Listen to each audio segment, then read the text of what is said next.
Madame, mademoiselle, monsieur, bienvenue à Métro News. Voici les principaux titres qui seront développés aujourd'hui. Retour au pays samedi dernier du président de la République, Jovenel Moïse, après sa tournée européenne. Le chef de l'État a dressé un bilan positif de son voyage. La police nationale se renforce. Plus de 1000 nouveaux agents, dont 125 femmes, viennent de grossir les rangs de l'institution policière. Les relations ne sont pas du tout harmonieuses entre les pouvoirs exécutifs et judiciaires ces derniers jours. Les membres du CNPJ ont décliné l'invitation du président à participer à une rencontre entre les trois pouvoirs ce lundi. Métro News vous est apporté par Haytrack, l'esprit bâtisseur, et Inoto SA, concessionnaire des véhicules Toyota. L'huile mobile, c'est qualité et performance qui fait partie de toute activité que nous entreprenons chaque jour dans la vie. Dans le développement de la société, quel que soit le domaine où évoluer, l'huile mobile toujours garantit bon fonctionnement moteur, tout appareil, à toute machine. Il n'y a pas jamais la guerre dans la route. Et ses partenaires à 100%. L'huile mobile pour moteur, dirait plus longtemps. Chaque continent, chaque pays, chaque route est différente.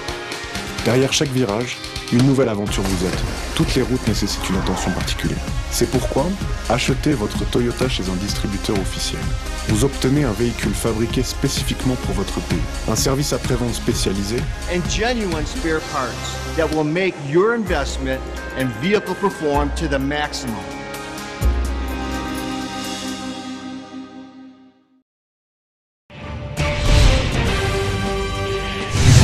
Le chef de l'État haïtien, Jovenel Moïse, est revenu au pays samedi dernier après avoir effectué une tournée européenne. Le président a rencontré la presse au salon diplomatique de l'aéroport afin de présenter le bilan de son passage en Europe. Il a indiqué qu'il a rencontré son homologue français, Emmanuel Macron, dans le but de renforcer la coopération entre les deux pays. Le président Moïse annonce qu'il a eu également des entretiens avec le roi des Belges. Il a également rencontré le vice-président de la Banque européenne d'investissement, Pim Balekom, à qui il a présenté les besoins de financement d'Haïti dans des domaines prioritaires, notamment l'agro-industrie et l'électricité. Il a eu une séance de travail avec un groupe d'entrepreneurs belges et français qui ont clairement fait part de leur intention de venir investir en Haïti dans les domaines de l'eau de surface, de l'environnement, de l'énergie, du tourisme, du textile et du développement urbain. Il a bien entendu rencontré les membres de la communauté haïtienne en France et en Belgique. Selon le président, sa visite en Europe est prometteuse pour le pays car il a pu signer des accords avec des investisseurs étrangers qui viendront bientôt s'installer en Haïti. Nous avons un accord de principe que nous avons signé avec Expertise de France. Nous travaillons avec eux pour nous signer un accord de principe pour nous voir comment nous avons nous un coup de main dans nos coopérations bilatérales. Nous avons parlé sur les affaires de coopération entre la France et Haïti. Le président Macron fait me connaître que il y a 30 millions d'euros qui gagnent dans le fonds vert là, que AFD, Agence française de développement, paraît pour venir travailler pour faire projet en Haïti sous affaires protection ou bien correction traitement bassin versant. Mais moi-même, moi, j'étais clair avec lui pour me dire 30 millions d'euros sans pile comme. Pour ça, nous commençons à faire dans l'environnement. Parce que 10 centres germoplaces que nous avons installés dans le pays, premier centre qui vient inauguré dans le Campéréen, 10 centres ça n'a pas coûté 30 millions de dollars. Et chaque centre ça a des capacités pour produire 4 500 000 pieds bois. Et nous avons rencontré entrepreneurs français dans MEDEF. Mercredi 13, nous jambé, nous quittons la France, dans la Belgique. Dans matin, nous rencontrons avec la Chambre de commerce Belgique. Il y a un gros espoir pour que les entrepreneurs descendent en Haïti, parce que la Belgique, son pays semble avec nous en pile. Nous avons même devise, l'union fait la force. Le président Jovenel Moïse a remis le week-end écoulé un lot de matériel aux responsables du Centre national des équipements, CNE, afin d'accélérer la construction de la route Kafou-Jof en Safoleur, qui devra aider à désenclaver le département du Nord-Ouest. Ces matériels, dont 9 camions et 3 excavatrices, viennent renforcer la flotte d'équipements du CNE déjà engagée dans les travaux de construction de cette route. Ces équipements seront utilisés pour la réalisation des infrastructures d'envergure que compte ériger le chef de l'État dans tout le Grand Nord grâce à la caravane du changement. En maintes occasions, le président Moïse a expliqué que son programme prioritaire vise à matérialiser sa promesse d'interconnecter toutes les communes du pays et de créer des pôles de développement dans tous les départements. Lors d'une cérémonie, M. Moïse a fait état de la nécessité pour l'État haïtien de se procurer encore d'autres équipements en vue de construire au plus vite ce tronçon. Camions, c'est des camions, forme du peuple là, ça pour qu'on ait, qui coûtaient chaque grain de camion, ça plus passer 500 000 €. Kafou-Jof bénéficiait de 9 comme ça. 9 camions qui prennent dans la déviation. Dans le côté 10 km là, camion Zayo va retirer les blés pour que 10 km ça pas perdu de temps là-dedans. Rapidement pour le faire, pour l'asphalte la continuer, pour l'aller sous monde la crête et puis pour le descendre au monde, pour arriver la queue, usine la queue là pour prendre l'asphalte là pour continuer à sous bassin bleu, aller sous aller sous un Safoleur. Mais il ne faut pas oublier notre travail que nous mettons sous pied. Aujourd'hui, nous décidé qu'il y a 10 grosses priorités dans l'infrastructure. Nous voulons parler de l'infrastructure route. Par exemple, il y a une bonne route dans le pays depuis 1804 qui n'a jamais fait. Tant que route Kafou-Jof en Safoleur. Route Port-de-Paix, Jean Rabel. Jean Rabel pour aller Marouge. Marouge, Mol Saint-Nicolas. Mol Saint-Nicolas, Bombardopolis. Bombardopolis, BDN. BDN, Anse-Rouge. Anse-Rouge, Gonaïve. Route Anse-Rouge qui allait vers Jean Rabel en passant par Mon-Gatinet. Route Gonaïve, Terre-Neuve. Route, ça va jamais fait. Je ne vais jamais faire de bien-indépendance. Route Henri Saint-Michel de la Talaye. Saint-Michel de la Talaye Machan. Saint-Michel de la Talaye Saint-Raphaël. Saint-Michel de la Talaye Maïsade. Maïsade Hench. Hench Thomasik. Route ça ne va jamais faire. Aujourd'hui, nous prenons une grosse décision avec pouvoir. Le pouvoir qu'on a moyen. Nous prenons une décision. Dans 4 ans, 2 mois pour voir créer pour nous construire toute route ça. C'est décision ça.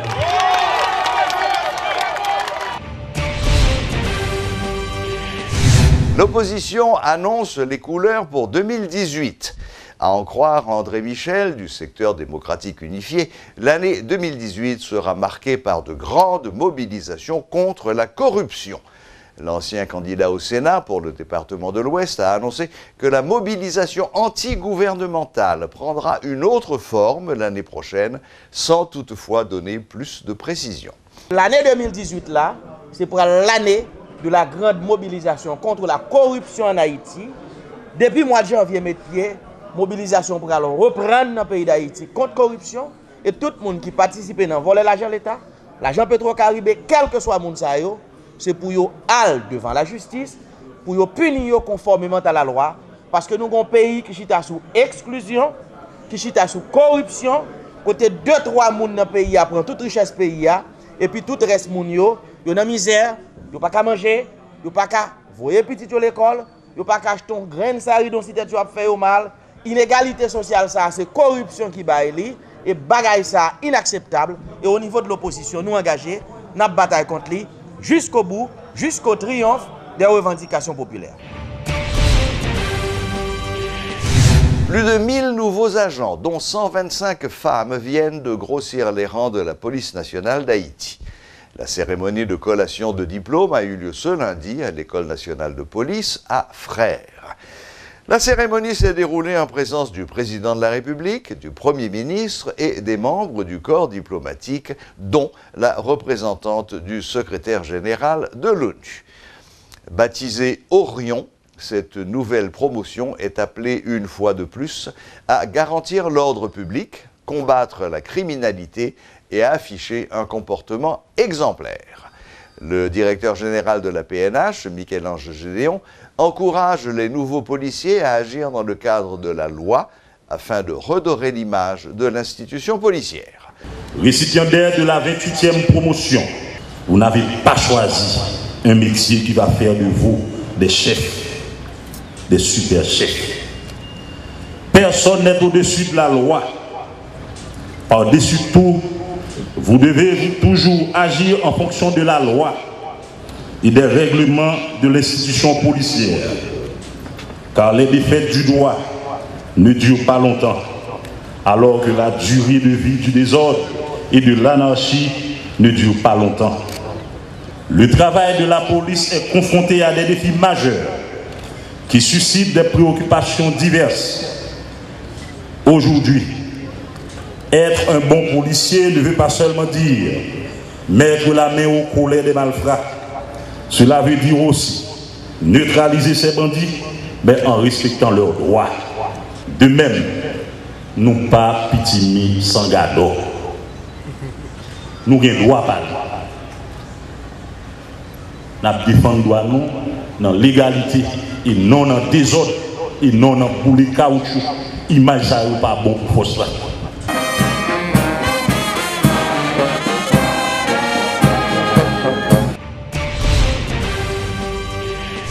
Le professeur Amaury-Joseph Noël met en garde contre toute confusion entre erreurs administratives et corruption dans le cadre du rapport sur la gestion des fonds Petro-Caribé. Insistant sur le manque de formation des ministres, il invite les concernés à ne pas transformer la lutte contre la corruption en chasse aux sorcières, qui dissuaderait tout citoyen de s'impliquer dans les affaires publiques. La corruption, j'ai dit que c'est déjà presque culturel dans toutes les administrations, et vous pouvez avoir des corrompus qui ne savent même pas qu'ils sont corrompus. Parce que dans la façon de procéder dans les administrations... Ça passe pour la normale. Ça passe pour la normale. Et celui qui arrive là, il n'a pas étudié l'administration publique, même ceux qui deviennent magistrats, ceux qui deviennent ministres, etc. Et encore, vous avez d'autres problèmes, des gens qui n'ont pas fait de la politique, qui n'ont pas étudié la comptabilité, etc. Il y a beaucoup de problèmes. Donc, la corruption est peut-être vécue comme des erreurs.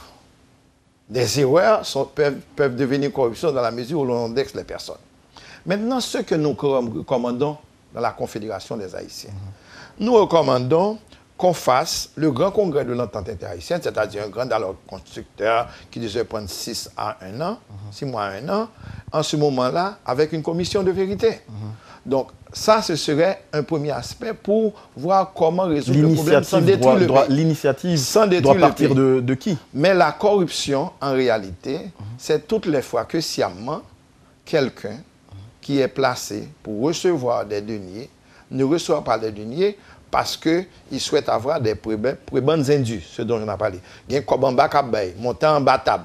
Mais ou bien l'autre bagaille encore. Par exemple, quand par exemple vous avez...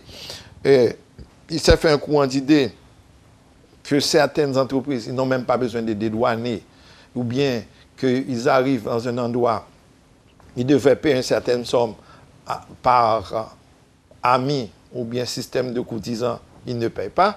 Donc, la corruption est immense. Et ce serait peut-être aux universités, aux universitaires, ou bien au système de contrôle de ce pays, de faire un effort pour définir ce qu'est la corruption. Plusieurs grands projets sont en cours de concrétisation au niveau de l'Office national de l'aviation civile, OFNAC. C'est ce qu'a annoncé le directeur général de l'institution. En conférence de presse ce lundi au ministère de la Communication, dans le cadre des lundis de la presse, Olivier Jean a fait savoir que l'institution qu'il dirige travaille actuellement sur l'élaboration du code de l'aviation civile, l'espace à surveillance électronique, ainsi que la construction d'une nouvelle tour de contrôle. Et il y a 3 très grands projets que nous avons accomplis. Une, c'est le code de l'aviation civile sur lequel nous travaillons là, que nous avons dit que nous avons 90% achevé avec lui. Et c'est un code qui ne dépend pas 100% à travail OFNAC seulement, parce que pas nous avons fini, mais de l'autre institution d'État sur lequel nous avons travaillé avec eux, que nous avons que nous-mêmes finaliser cette travail pour nous capables de prendre le dossier, pour nous remettre à l'exécutif, pour nous capables de le visa. Nous avons une loi organique là, et pour le mois d'août ou septembre, il est voté, il est publié dans le moniteur. Troisième grand projet que le président a gagné, c'est pour nous capables de un espace qui va aux surveillance électronique. Ça veut dire quoi? Et pour la première fois en Haïti, nous pourrons gagner ça nous relais au service radar dans le territoire de l'espace aérien haïtien. Nous sommes capables de permettre que plus d'avions entrent à l'intérieur d'Haïti, d'après survoler l'espace aérien haïtien, sur surveillance qui est beaucoup plus sûr pour la navigation aérienne. Et nous avons dit que c'est un projet qui pourra permettre nous que nous rentrions dans les mêmes normes avec la navigation aérienne avec les pays avoisinants, donc la Dominicanie, Curaçao, et Cuba et les États-Unis, ainsi que la Jamaïque. Donc ça, c'est un très grand projet que nous gagnons. Et l'autre projet que nous gagnons, actuellement, nous travaillons avec une firme créée de la DS National Services, c'est une firme française qui a accompagné nous pour que l'OFNAC soit capable de rentrer dans les normes internationales. Nous, taux de conformité, nous aujourd'hui légèrement bas, mais nous travaillons pour que d'ici l'année prochaine, nous avons un taux de conformité qui est aussi bien ou peut-être mieux que l'autre pays que la Caraïbe.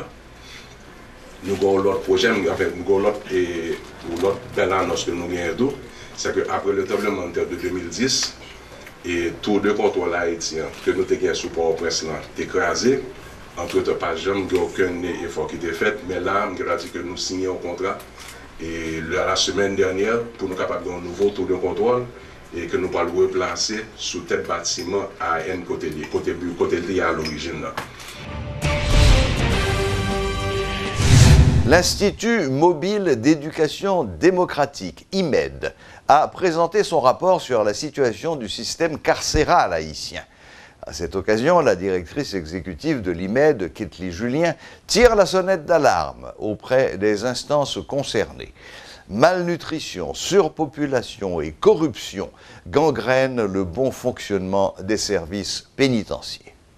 Son rapport que nous-mêmes nous mettons là de système, nous regardons comment que loyaux, qui problème qui gagne de sous-garder de APENA qui vient sortir dans DAP, l'heure que l'ité APENA, il a gagné un budget par eux qui te permet que y aller beaucoup plus vite dans des dépenses et qui gagne comme même par exemple dans DAP, si y a besoin de cadenas là pour y acheter, qui est normal, faut y passer par la police et la police lui-même, c'est la direction qui est occupée de ça et cette direction ça qui prend pile temps avant que ça arrive.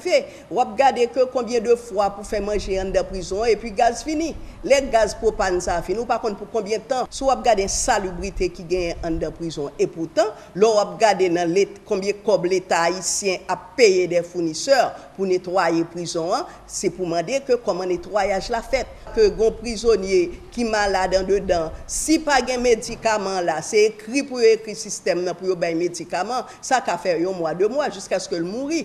Ou regardez que depuis combien de temps gon liste qui te remettre à commissaire du gouvernement, liste là te remettre tout à ministère de la justice pour des prisonniers qui malades en pile, c'est-à-dire que des gens qui gagnent cancer, qui tuberculose, qui gagnent une série de maladies.